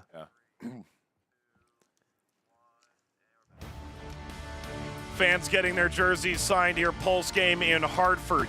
And Athletic do take a point tonight against Phoenix. An invaluable point for them at this point in the campaign. Ricky, Mike, let's wrap this one up. Take a look at the full-time highlights. Hartford had a good amount of this game in the first half. We skip ahead to this point where it's a ball lined across, and if not for Pop, our boy, real concern. And Hartford Athletic was the better side in the first 45 minutes, mostly through Michi Galina on that weak side. But boy, I thought he was fantastic at the center back for Phoenix Rising. But yet you knew the quality for Diego Gomez and company. Fede Varela shows off, brings in 3 players, but in the end, it's a really difficult ask for Derek Vermel to get his hips around this thing, to put it on target as he's going away from goal. Opportunity for Phoenix Rising to end out that first half. Asakar makes this run from outside in. I love how he takes it first time, but you need to pick out a corner. Straightforward save for Ribeiro. Easy for the goalkeeper for Hartford Athletic. And we skip into the 70th minute of play, and set piece from Barrera, quite dangerous. And then it's a second action. Great little ball in from Apononu. But Jang, he times it to perfection. The only problem is he cannot get over the ball to head it down. Hits the bottom of it. That's why it goes up and over the crossbar. 76th minute, Hartford continued to try and avoid what has become a 6-game winless run. Michi Galina, so electric. Great idea to get to the end line, to cut it back across, but just too much pace as Jang crashes towards that near post. No one's making that secondary runner, and that was an issue for Hartford Athletic. You need to get more numbers in around that 18-yard box. And then in the 90th minute, a chance to pull ahead, a potential penalty. And it's the right leg for Lawrence White that makes no contact with the ball, but what he makes contact with is with Kyle Adams. Takes him down. It's a clear pen. Gerald Ford does not blow the whistle. Phoenix Rising, they escape with a point. Yep, Edwards unable to draw the penalty. Phoenix 5 shots in this game, their lowest total in a match all season long. Chance for your final thoughts? I thought not enough quality in the final third for both sides. In the end, yes, you walk away with 1 point, but a lot of building blocks if you're Diego Gomez, but if you're Brendan Burke, a bit of frustration starting to grow yet again. And so Phoenix and Hartford share the spoils on this Friday night. A point apiece, one to the cutting room floor. Hartford and Phoenix finished 0-0. Athletic trying to pull themselves away from the basement in the Eastern Conference. No closer. And Phoenix grabs a point that inches them ever closer to playoff position. For Ricky Lopez, Espen, our entire team at Hartford and beyond, Mike Watts saying thanks for watching this presentation of CBS Sports.